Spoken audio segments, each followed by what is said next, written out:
कुछ दिन पहले एक वीडियो देखा। एक महाज्ञानी महिला गुरु के ग्रह और धर्म की साधना पर अपना बना बनाया ज्ञान बांट रही थी। उसने बताया कि जो लोग गुरु की साधना अथवा जाप करते हैं वह प्रायः दरिद्रता पाते हैं। इसका कारण बताते हुए उसने कहा कि गुरु कुंडली के जिस स्थान में रहता है उस स्थान के विषय का अभाव पैदा करता है। जैसे कि कुंडली का दूसरा स्थान धन के संचय का है। आपका गुरु अगर उस स्थान में है तो आपके घर में धन का अभाव ही होगा। इस कारण जो लोग गुरु की आराधना करते हैं वो दरिद्र या कंगाल हो जाते हैं। साथ ही उन्होंने एक बहुत बड़ा ज्ञान यह भी दिया कि गुरु धर्म का ग्रह है और धर्म त्याग का महिमा गाता है।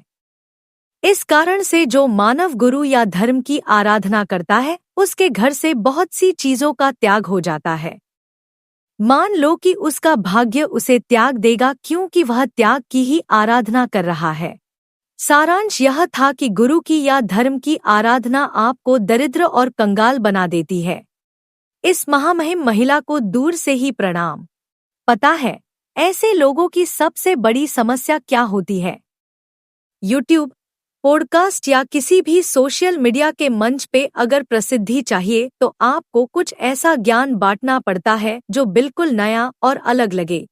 अब हर दिन नया ज्ञान कहाँ से लाएं और कितना लाएं?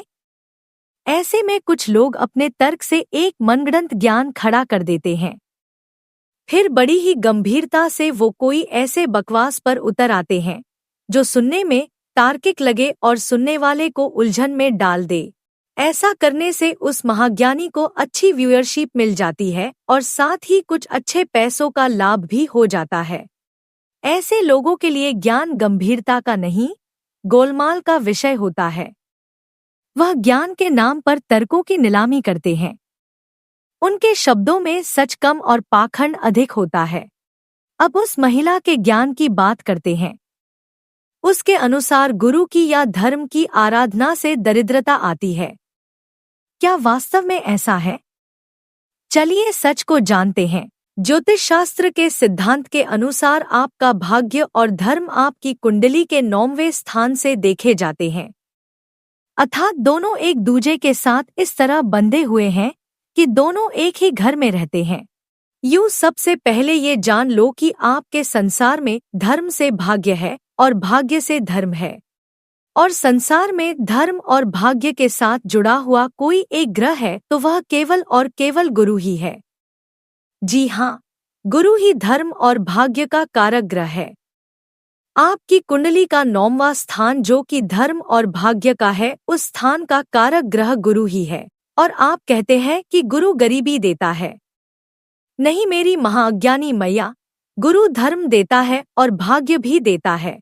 पूर्ण पुरुषोत्तम कृष्ण, मर्यादा पुरुषोत्तम राम, जैन धर्म के तीर्थंकर महावीर स्वामी, बौद्ध धर्म के स्थापक गौतम बुद्ध, यह सब अपने अपने धर्म के महानतम पुरुष थे और सब के सब राजवंशी थे। किसी का भी जन्म किसी गरीब या दरिद्र के घर नहीं हुआ था। मेरे मित्रों, धर्म से भाग्य बनता है। उस भाग्य को धर्म में लगा देने से भाग्य और भी संवारता है। दूसरी ओर धर्म में त्याग का महिमा अवश्य है, किंतु वह अपने चारित्र के बल पर स्वयं किया गया त्याग है।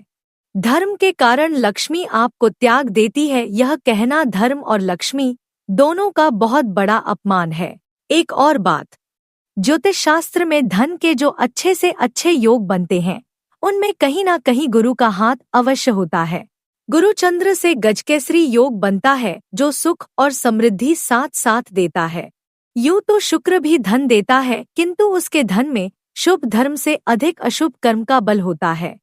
इस कारण वह जितनी समृद्धि देता है उतना सुख नहीं देता है। दूसरी तरफ गुरु से मिलने वाली संपत्ति में धर्म का बल होता है जो समृद्धि तो देता ही है परंतु साथ ही सुख, शांति और संतोष भी देता है। इसीलिए कहती हूँ, ज्ञान सच्चा हो तो अच्छा है, लेकिन आधा अधूरा हो या केवल तर्क के प्रदर्शन के रूप में तो वह अज्ञान से भी बुरा है। कुछ अंधेरे केवल अमावस के नहीं होते हैं, वह चांद पर मंडराए हुए काले बादलों के भी होते हैं। ऐसे अंधेरे अमावस के अंधेरे से भी अधिक अशुभ होते हैं। उनसे बचकर रहिए। सौगंध से आप बहुत सारे दुर्भाग्यों से बच जाएंगे।